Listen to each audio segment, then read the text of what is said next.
Buenos días, hermanos, espero que estén bien. Hoy continuaremos con el estudio del libro de las profecías de Miqueas. Así que les invito a buscar en sus Biblias el libro de Miqueas.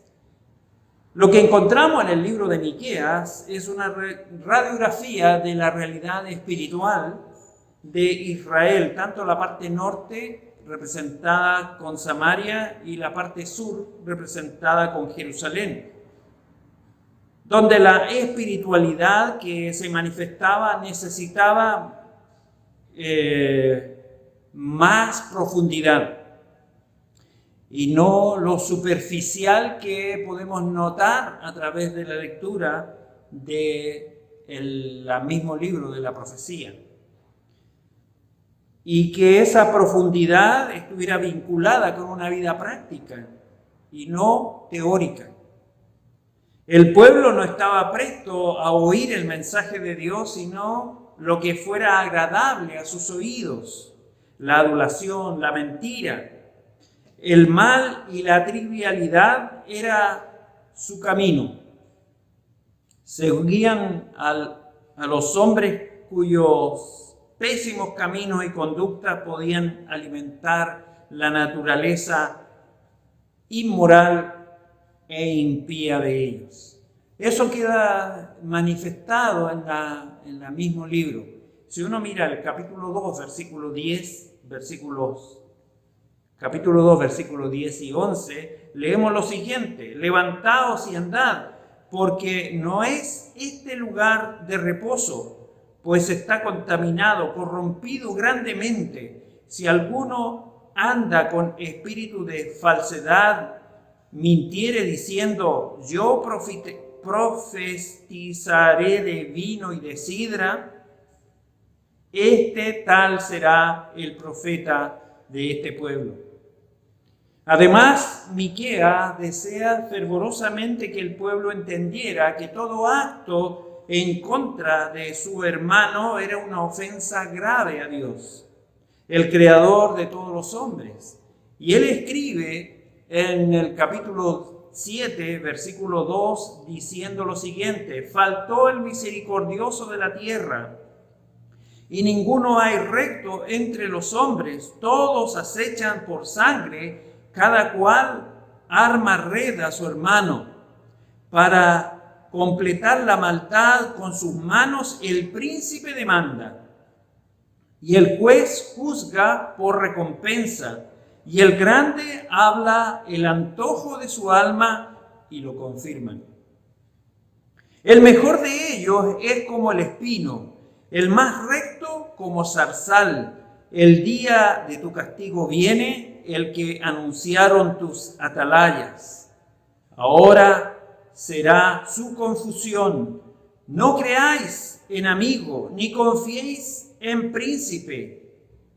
En la que duerme a tu lado, cuídate. No abras tu boca, porque el hijo deshonra al padre, la hija se levanta contra la madre, la nuera contra su suegra, y los enemigos del hombre son los de su casa.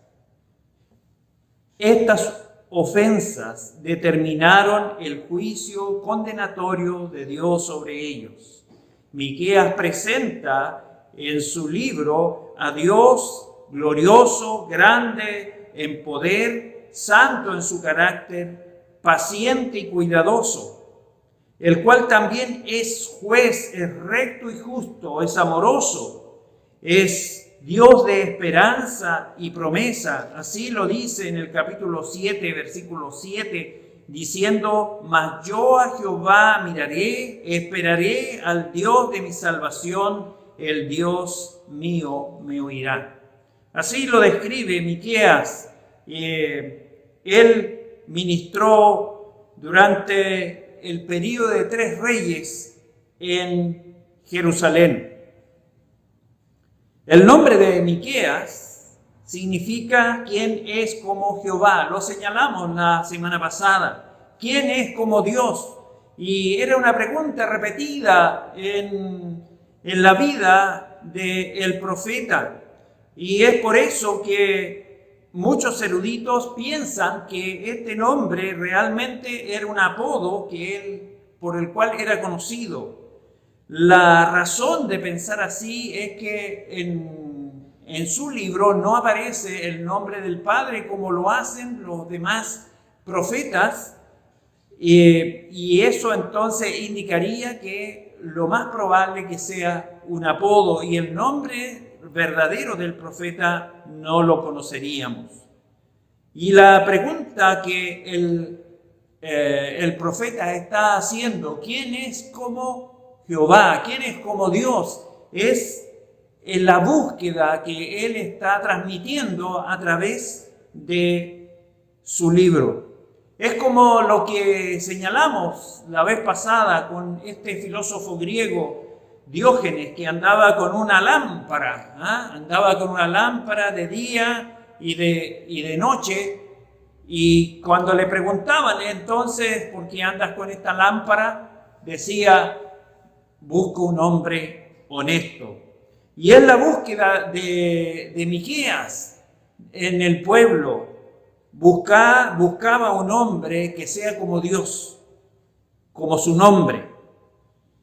Y Dios mismo, según Ezequiel, buscaba a un hombre que con su vida justa detuviera su juicio sobre Judá, como lo hizo, como intercedió Abraham ante Dios por las ciudades de Sodoma, Gomorra, Adma y Zeboín, por si hubiese en aquellas ciudades 10 justos.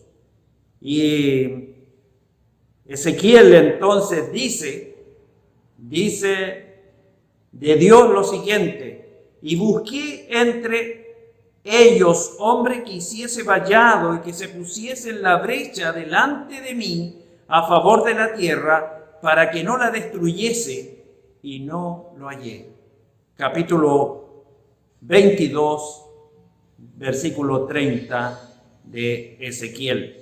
Y en el capítulo 40, en el capítulo 14, versículo 14, dice Ezequiel: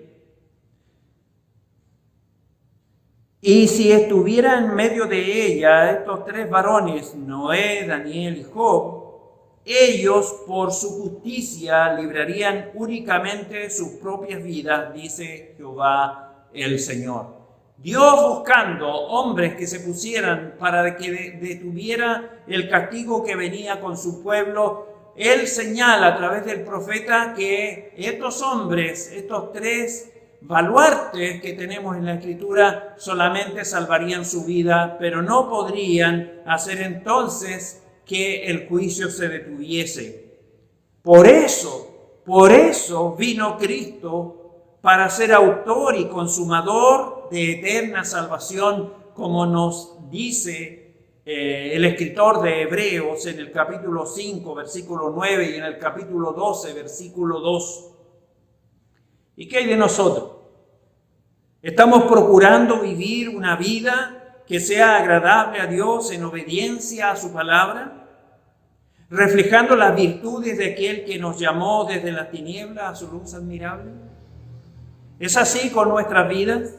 Esto debiera hacernos reflexionar cuando examinamos su palabra y cuando también miramos este libro de las profecías de Miqueas. Este es el tema del libro de Miqueas, un llamado a la santidad, y es el gran mensaje de Dios al mundo hoy. Es cómo ser semejante a Él. Es lo que nos exhorta en el Nuevo Testamento el apóstol Pablo: sed pues imitadores de Dios como hijos amados y andad en amor como también Cristo. Efesios capítulo 5, 1 y 2. En el primer capítulo del libro de Miqueas hay una imagen magnífica de Dios que se aproxima con el fin de juzgar a esta nación de Judá por causa de su amargo fracaso y no ser capaces de ser santos, a pesar de que Dios ha provisto todo cuanto precisan para ser semejantes a Dios. Y esto es algo que debe llamarnos la a la autorreflexión, a la autoexaminación, porque no somos nosotros muchas veces santos ni andamos en santidad, aún siendo nosotros llamados a ello. Así lo queda reflejado en estas palabras que el apóstol Pablo se refiere a la iglesia de Corinto cuando dice a los llamados en Cristo Jesús, a los santificados en Cristo Jesús, llamados a ser santos. Capítulo 1, verso 2 de 1 Corintios. Tenemos también la exhortación de Pedro a que vivamos en santidad práctica. Y eso lo tenemos en el capítulo 1 de su primera carta, versículo 15 y 16. Sino como aquel que os llamó es santo, sed también vosotros santos en toda manera de vivir, porque escrito está, sed santos, porque yo soy santo. Es así entonces como vemos en el primer capítulo esta manifestación de Dios a través del profeta, que Él viene a examinar a los hombres, y es una advertencia. Y en el versículo 2 dice que Jehová es testigo contra vosotros. Es decir, que ninguno de ellos puede decir cuando venga el tiempo del castigo que no fueron advertidos. Por tanto, es un llamado a percibirse. Sigue diciendo, porque he aquí que Jehová vendrá de su lugar, descenderá y caminará sobre las alturas de la tierra. En nuestra versión dice, hollará sobre las alturas de la tierra, es decir, destruirá las fortalezas. Debajo de él se derretirán las montañas como cera delante del fuego, y se hendirán los valles como las aguas arrojadas por una pendiente. Versículo 4. Todo esto va a suceder por la transgresión de Jacob y por los pecados de la casa de Israel. Así lo asevera el verso 5. Y a continuación Dios escoge a las capitales de estas dos naciones y hace preguntas y dice cuál fue la transgresión de Jacob. Y la respuesta es Samaria, es decir, la capital, el corazón de la nación, es el motivo entonces del fracaso del reino del norte. La administración, la forma en que ellos se condujeron influyó a todo el pueblo. ¿Y cuál fue el pecado de la casa de Judá?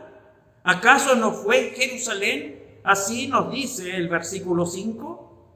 ¿Cuál entonces la rebelión de Jacob o la transgresión? Es la pregunta que aquí queda expresada en el versículo 5. El profeta utiliza esta pregunta reiterativa y es la forma en que él está reflejando la actitud de la gente cuando es confrontada o reprochada y no quiere reconocer sus faltas. ¿Cuál es nuestra falta? ¿Cuál es nuestra transgresión? ¿Qué hice yo? Cuando nosotros a veces somos confrontados por otro y decimos, ¿qué hice yo? Desconociendo entonces aquellas cosas que hicimos mal. ¿Cuál es el pecado de Samaria y de Judá? La rebelión, la injusticia y la idolatría, entre otras. Y es por eso que viene el juicio, y es lo que nosotros leemos en el verso 6. Convertiré pues a Samaria en un montón de ruina o un basurero del campo, y en el viñedo haré rodar sus piedras por el valle y dejaré al descubierto su cimiento. Nos habla de una destrucción de la ciudad de Samaria. Esto es entonces la imagen de la destrucción que causaría el ejército de Asiria, que varios años después asolaría el campo y destruiría todo cuanto hallase en su paso.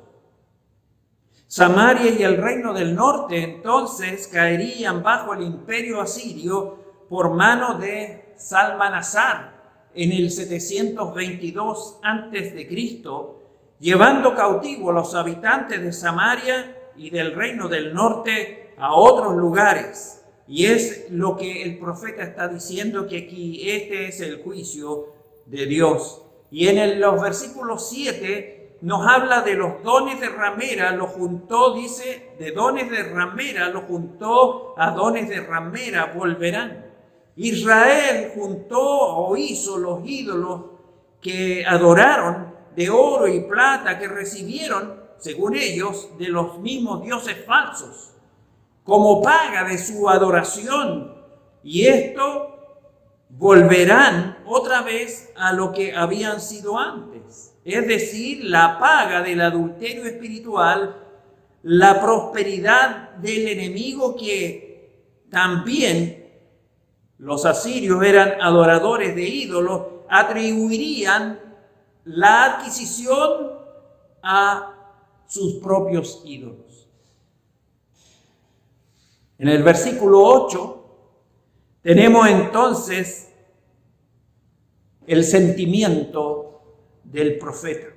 Frente a todo esto que él está transmitiendo, frente a lo que Dios le había mostrado que iba a suceder con la nación de Israel, tanto del norte como el sur, entonces vemos cuál es el sentimiento que manifiesta el profeta, y lo vemos reflejado en el versículo 8. Y dice: por esto lamentaré y aullaré, andaré despojado y desnudo, haré aullidos como de chacales y lamento como de avestruces.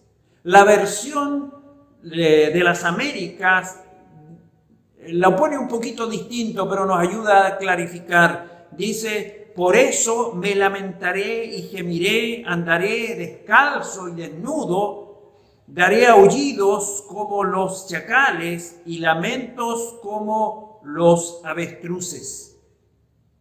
Cuando señala, ¿no?, esto de por esto lamentaré y aullaré, el profeta manifiesta primero cómo el inminente juicio de Dios sobre Israel lo afecta a él mismo. Se duele lastimeramente a fin de influir en la mente de sus conciudadanos de manera similar, o sea, que sean conducidos al arrepentimiento. Él muestra su dolor para que otros puedan sentir el peso que viene sobre ellos, de tal manera que sean conducidos al arrepentimiento. Andaré despojado, dice, esto es sin descalzo, sin calzado o sandalias, y así se traduce en otras versiones. Desnudo, y significa despojado de las prendas de vestir exteriores. Esta expresión entonces que señala el profeta, andaré despojado y desnudo, cuando esto acontecía, cuando un hombre se despojaba de su ropa externa, significaba que se encontraba en un estado de profundo luto y una tristeza profunda de espíritu. Y es lo que también podemos ver en otros pasajes de la Escritura, en otras situaciones, y allí en 2 de Samuel, capítulo 15, versículo 30, vemos a David. Y David, dice el relato, y David subió la cuesta de los olivos y subió llorando, llevando la cabeza cubierta y los pies descalzos. También todo el pueblo que tenía consigo cubrió cada uno su cabeza e iban llorando mientras subían. Esto aconteció que cuando David salía de la ciudad de Jerusalén, y con él parte del pueblo que le era fiel, después de la rebelión de Absalón, que venía a apoderarse de la ciudad de Jerusalén y usurpar el trono. También era una señal de dolor de sufrimiento, de humillación, de vergüenza, como lo describe el profeta Isaías, que fue el juicio de Dios sobre Egipto y Etiopía, ahí en su libro, en el libro de Isaías, en el capítulo 20, versículo 12 en adelante, y que nos dice lo siguiente: y en aquel tiempo habló Jehová por medio de Isaías, hijo de Amós, diciendo: ve y quita el cilicio de tus lomos y descalza las sandalias de tus pies. Y lo hizo así, andando desnudo y descalzo. Y dijo Jehová: de la manera que anduvo mi siervo Isaías, desnudo y descalzo 3 años, por señal y pronóstico sobre Egipto y sobre Etiopía, así llevará el rey de Asiria a los cautivos de Egipto y los deportados de Etiopía, a jóvenes y ancianos, desnudos y descalzos, y descubiertas las nalgas, para vergüenza de Egipto.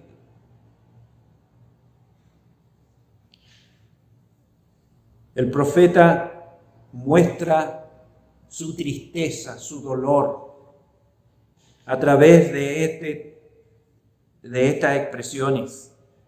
Miqueas continúa diciendo: haré aullido como de chacales. Son los perros salvajes o los lobos que lloran o gimen en tono lastimero, como el llanto desconsolado de un niño pequeño cuando está solo o en apuro. Miqueas continúa diciendo: y lamento como de avestruces.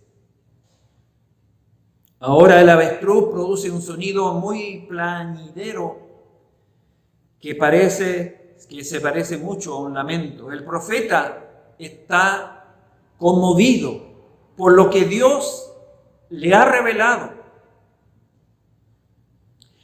Él se iba a lamentar de esa manera. Son sonidos tan planideros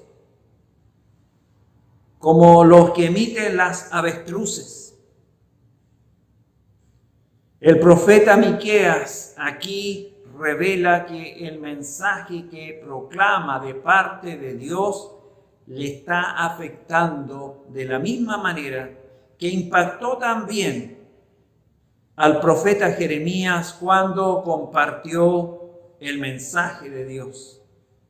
Aquí tenemos otra vez un ejemplo de la clase de hombre que Dios escoge para que entregue un mensaje severo. Tenía que ser un hombre con un corazón tierno, si el mensaje que tenía que presentar era un mensaje duro. ¿Por qué? Porque Dios, antes de enviar su juicio sobre el pueblo pecador, quiere que su pueblo sepa cómo Él se siente, cómo Dios mismo se siente. Por eso Dios envía al profeta Jeremías y al profeta Miqueas a su pueblo. Entonces el pueblo sabría cómo se sentía Dios acerca de su pecado. Al escuchar los mensajes, a oír sus lamentos y probar su angustia y congoja, los condujera entonces al arrepentimiento.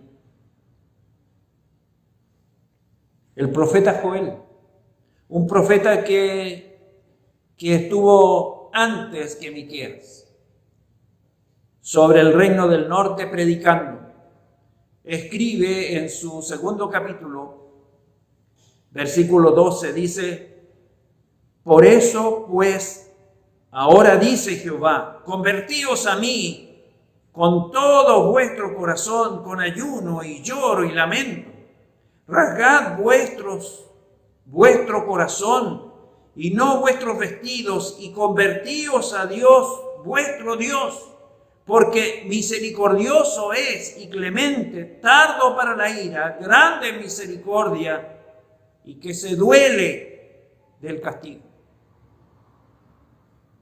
El profeta Ezequiel, que también predica tanto al reino del norte como al reino del sur, en 3 ocasiones reitera en el capítulo 18, versículo 23, y en el capítulo 32, en el versículo 32, y en el capítulo 33, versículo 11, que Dios no quiere el castigo de su pueblo, pero su justicia lo demanda.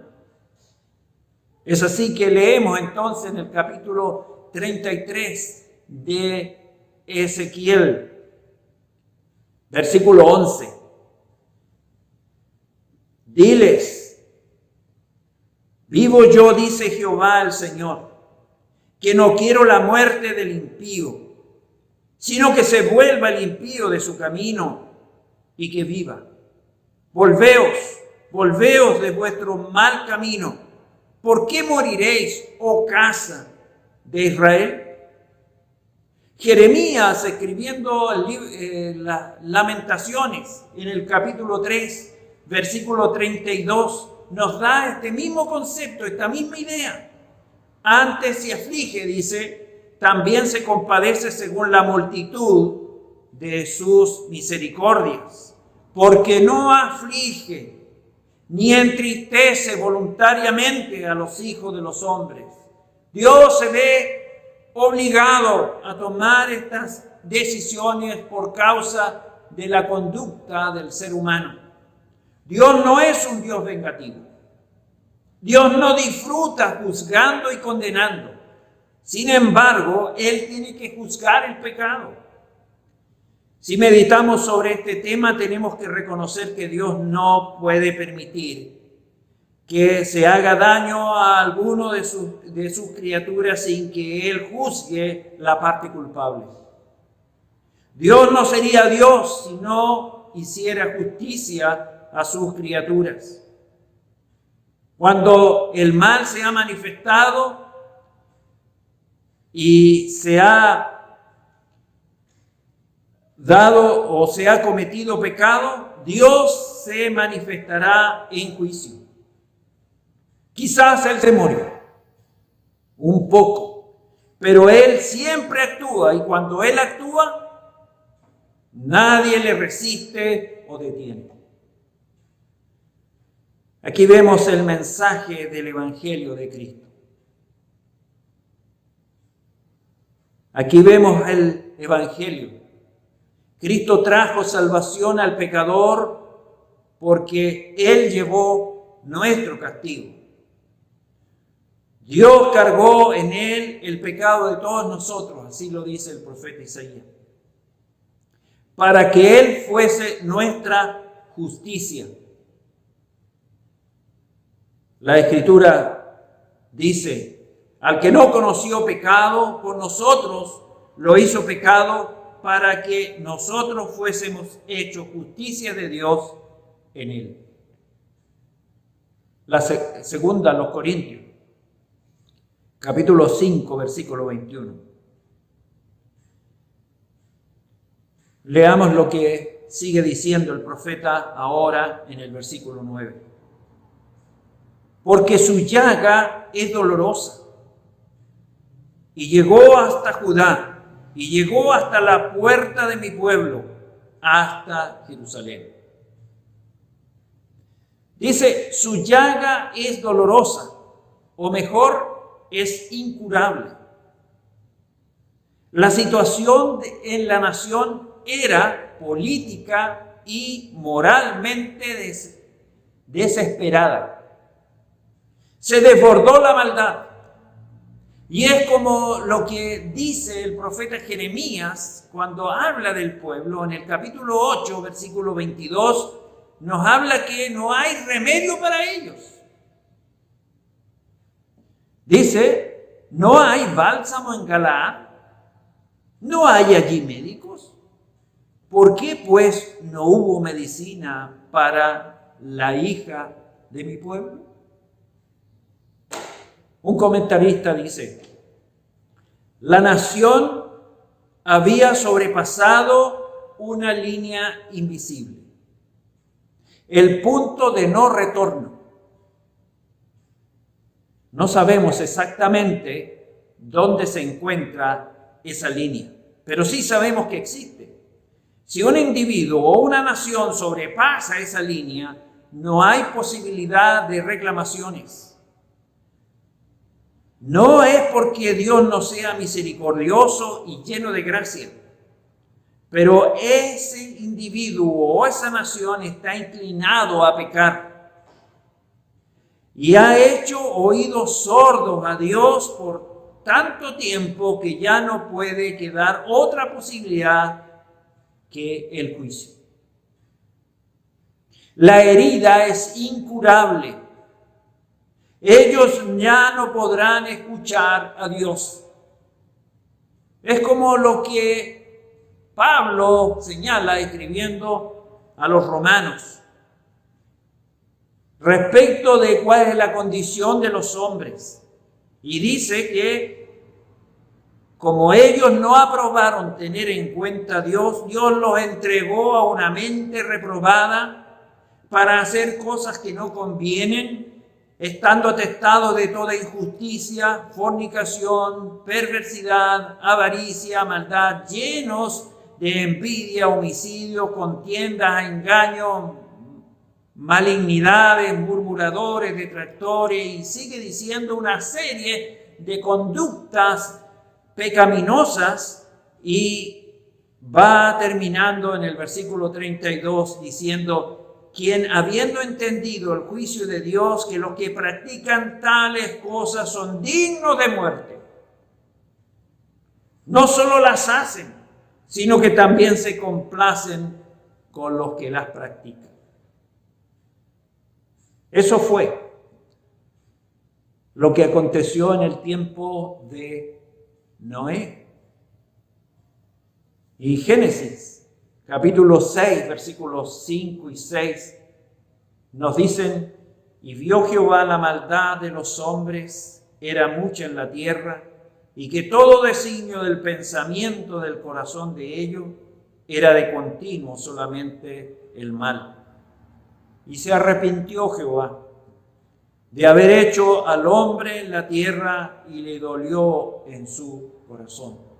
Solo 8 personas sobrevivieron al diluvio por la vida de un hombre, Noé. Hoy los hombres también podemos tener salvación por la vida de un solo hombre, Cristo Jesús, que es Dios. Y la Escritura nos dice que en ninguno otro hay salvación, porque no hay otro nombre bajo el cielo dado a los hombres en que podamos ser salvos.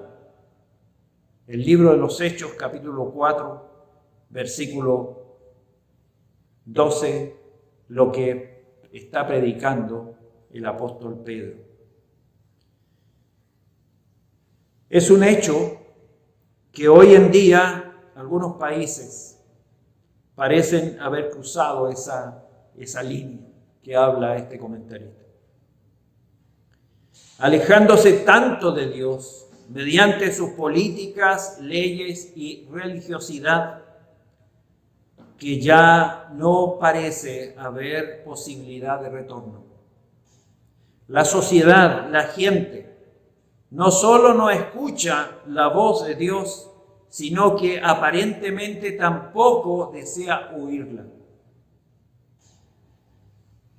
A pesar de que parece haber una cierta actitud receptiva en algunos a la palabra de Dios, a veces nos preguntamos cuán sincera o profunda es esa actitud. ¿Son las acciones de escuchar la palabra de Dios y la obediencia similares? Es decir, oír y hacerla, practicarla. Bueno, esa es la demanda. Esa es la demanda que Dios hace a través de la carta de Santiago en el capítulo 1, versículo 21 y 22. Dice, por lo cual, desechando toda inmundicia y abundancia de malicia, recibid con mansedumbre la palabra implantada, la cual puede salvar vuestras almas. Pero sed hacedores de la palabra y no tan solamente oidores, engañándoos a vosotros mismos. ¿Y qué hay de nosotros, hermanos? ¿Somos obedientes a la voz de Dios, a su palabra? Quizás conocemos personas que están viviendo en el pecado o que han vivido en el pecado y nunca se han arrepentido de aquellas acciones. Es posible que hayan cruzado esa línea invisible y que no queda otra opción que esperar el juicio. Oremos por ellos, para que se vuelvan de ese mal camino, aquellas personas, las cuales se dicen ser, pero con sus hechos lo niegan. Sigamos mirando nuevamente el versículo 9. Dice, volvamos, porque su herida es dolorosa, porque su llaga es dolorosa. Y llegó hasta Judá y llegó hasta la puerta de mi pueblo, hasta Jerusalén. Llegó hasta Jerusalén, dice. El mal ya no estaba limitado o no está limitado hasta Israel, el reino del norte, sino al sur, a Judá. El profeta prevé que los asirios llegarían hasta Jerusalén como parte del juicio de Dios. Aquí habla de la llaga, o sea, la calamidad. Eso es lo que llegó a Judá. Muchos de cuyos habitantes sufrieron. Las ciudades de Judá cayeron bajo los asirios, pero no alcanzó a los ciudadanos de Jerusalén. Llegó a la puerta, dice, a la cual llegó el enemigo, mas no entró. El ejército asirio, bajo el mando de Sennacherib, descendió desde el norte y llegó al reino del sur, llegó hasta las murallas de Jerusalén, y el rey Ezequías llegó a temer que fuera a conquistar la ciudad. Pero Dios instruyó al profeta Isaías para que le dijera que Jerusalén no iba a ser invadida. Aunque esa aproximación del enemigo fue una seria advertencia para ellos, para que recapacitaran en sus conductas.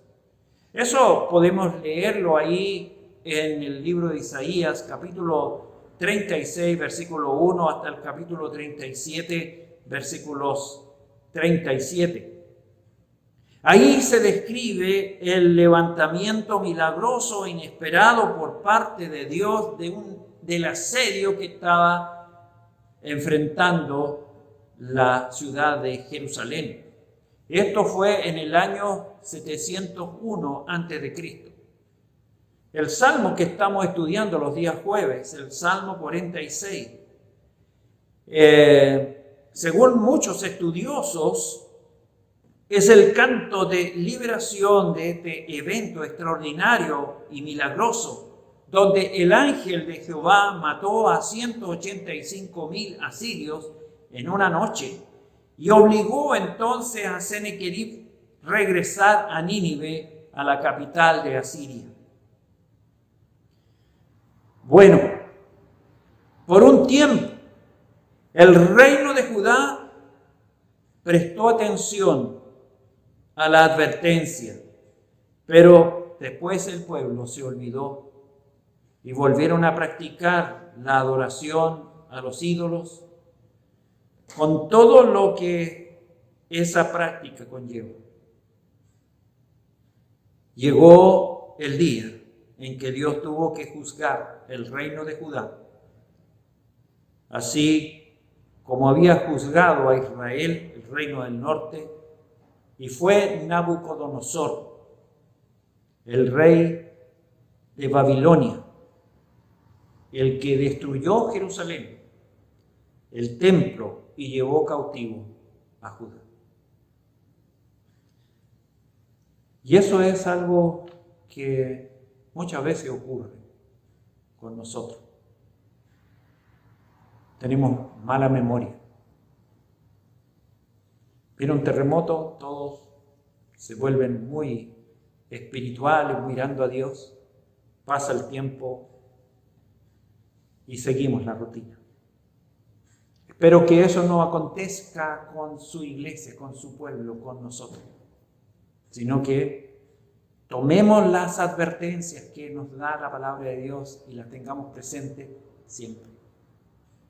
En los versículos 10 en adelante encontramos algo interesante, pero que no resulta fácil poder ver, porque es propio del idioma hebreo.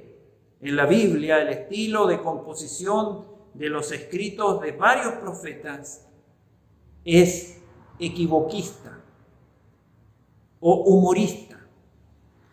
Y aunque algunas personas dicen que es un juego de palabras, es la peor forma de humor que podemos encontrar aquí.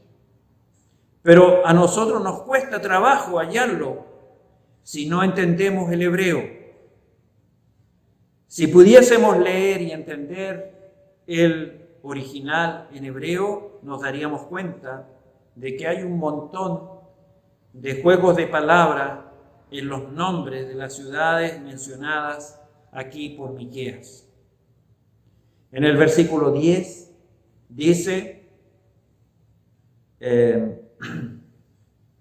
no lo digas en Gad ni lloréis mucho, revuélcate en el polvo de Bet-leafra. Gad significa llorar. El profeta hace un juego de palabras con ese nombre y de esa manera sucede en todo. Va escogiendo los nombres de las ciudades y los relaciona con el juicio de Dios.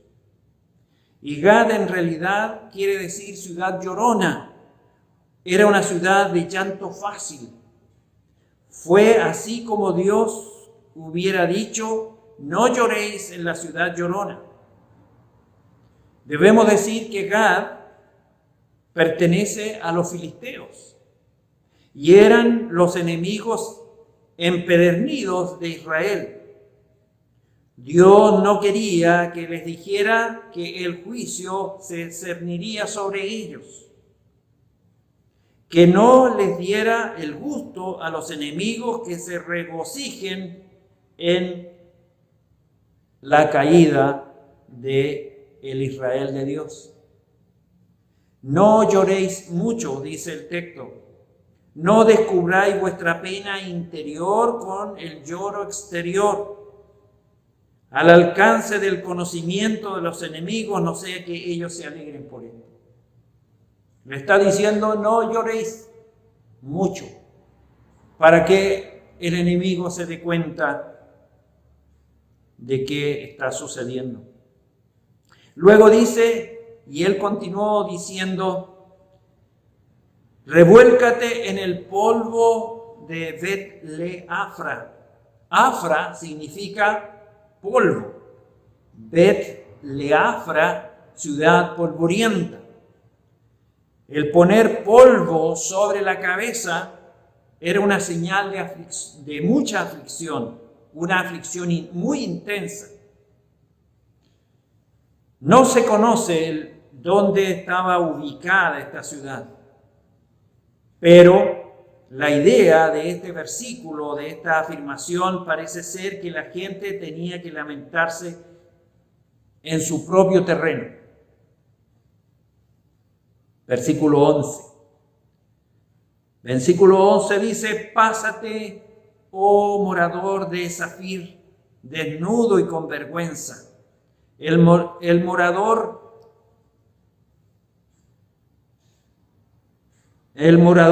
de Saanán no sale.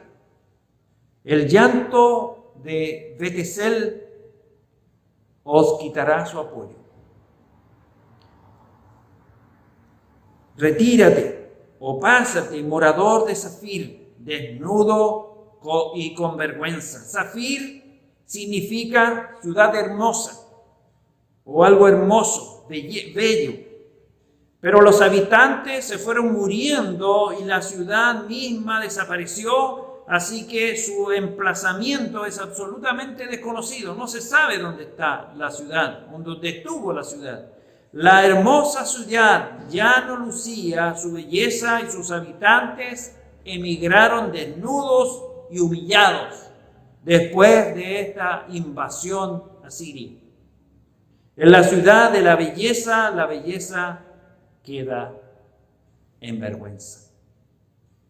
Dice además el versículo 11: no sale el morador de Saanán. Saanán quiere decir ciudad que marcha. Pero la ciudad que marchaba no marchó. Se encerró tras sus muros para resistir el sitio.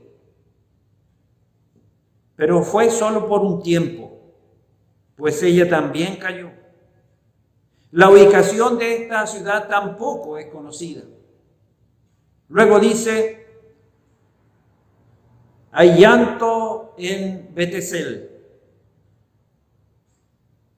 A vosotros se os quitará la ayuda. Es una versión tanto diferente.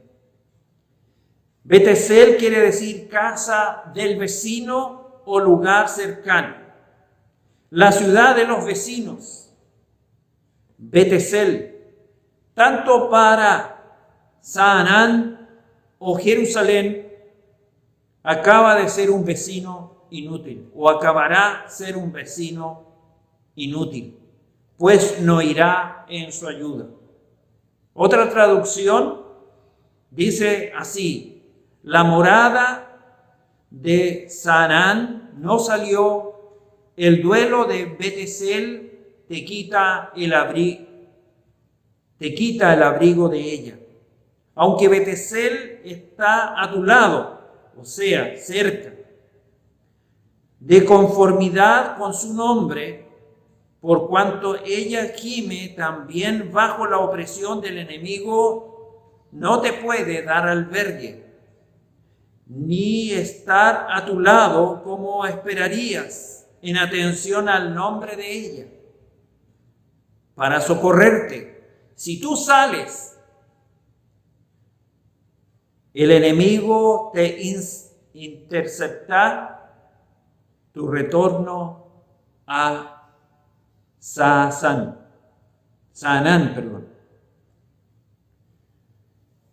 Leamos el último versículo que veremos. Porque los moradores de Marot anhelan ansiosamente el bien, pues el Señor ha hecho que el mal descienda hasta las puertas de Jerusalén. Dice aquí que los habitantes de Marot anhelan ansiosamente el bien. El nombre Marot significa amargura. Ellos esperaban buenas noticias, pero resultó ser un informe triste. Pueblo situado entre los pueblos ya mencionados y Jerusalén, y uno de aquellos que fueron saqueados por Rabsacés, general asirio del ejército de Sennacherib, en su camino hacia Jerusalén. Tuvo dolor en vez de bien. Eso es, anhelaba mejor fortuna, como dice un comentarista, pero en vano. Aquí todo esto, lo que hemos visto de estas ciudades, nos habla del juicio de Dios. El juicio de Dios no se detuvo porque no hubo arrepentimiento en el corazón de su pueblo. Y las palabras, el Señor ha hecho que el mal descienda hasta las puertas de Jerusalén. Este era un anuncio de que los soldados asirios estaban marchando hacia las mismas puertas de Jerusalén. De lo que hemos visto hasta ahora en este libro, podemos concluir nuevamente que la paciencia y la insistencia de Dios, que advirtió y llamó al arrepentimiento a su pueblo por medio de los profetas, el cual había enviado 6 antes que Miqueas, que estuvieron exhortando al pueblo a volverse al Señor, como leímos en Joel: volveos, volveos. Después de este grupo de profetas vino entonces la caída y juicio inminente sobre Israel, el reino del norte. Y es lo que vio el profeta Miqueas, fue testigo de esto. Cuando los asirios llevaron cautivo a Samaria, a tierra extraña, ellos no podían alegar ignorancia después de tanta advertencia. La paciencia y la insistencia de Dios tiene un límite. Como decía este comentarista, hay una línea invisible. Una línea invisible que cuando se traspasa no hay vuelta. Porque luego viene el juicio. Hoy se continúa advirtiendo a todo hombre que venga al arrepentimiento, creyendo en Cristo Jesús para salvación. Porque viene el juicio. Porque viene el juicio de Dios. El hombre tendrá que dar cuenta a Dios de sus actos. El Dios justo juzgará el pecado. También aprendemos que este Dios justo, en su justicia, castigará la rebelión, la desobediencia, la idolatría, pues Dios es santo y no tendrá por inocente el culpable. Y si eso no lo hiciese, entonces no sería Dios. Por tanto, hermanos, el desafío que tenemos a través de la profecía de Miqueas es que debemos examinar nuestras vidas, nuestro andar, y volvernos a una relación más cercana con el Señor, a profundizar en su palabra, a crecer en la comunión con el Señor, nosotros como creyentes, y también transmitir el mensaje de Dios que advierte de este juicio a aquellos que aún no le conocen, para que así cumplamos la labor que el Señor ha encomendado a su iglesia de llevar estas buenas nuevas a todos los rincones del mundo. Hoy día no lo podemos hacer físicamente, pero ya vendrá ese tiempo. Pero hoy día podemos hacerlo de diferentes formas. Pidámosle al Señor sabiduría para poder hacerlo. Pero tenemos que hacerlo también para que nuestro mensaje sea coherente, con vidas transformadas, con vidas que demuestren esa relación y esa comunión con el Señor. Así que les quiero seguir invitando a que usted siga leyendo este libro, el libro, y pueda seguir entonces desde el versículo 13 en adelante del capítulo 1, leyendo para que luego entonces sigamos examinando esta porción de la palabra de Dios.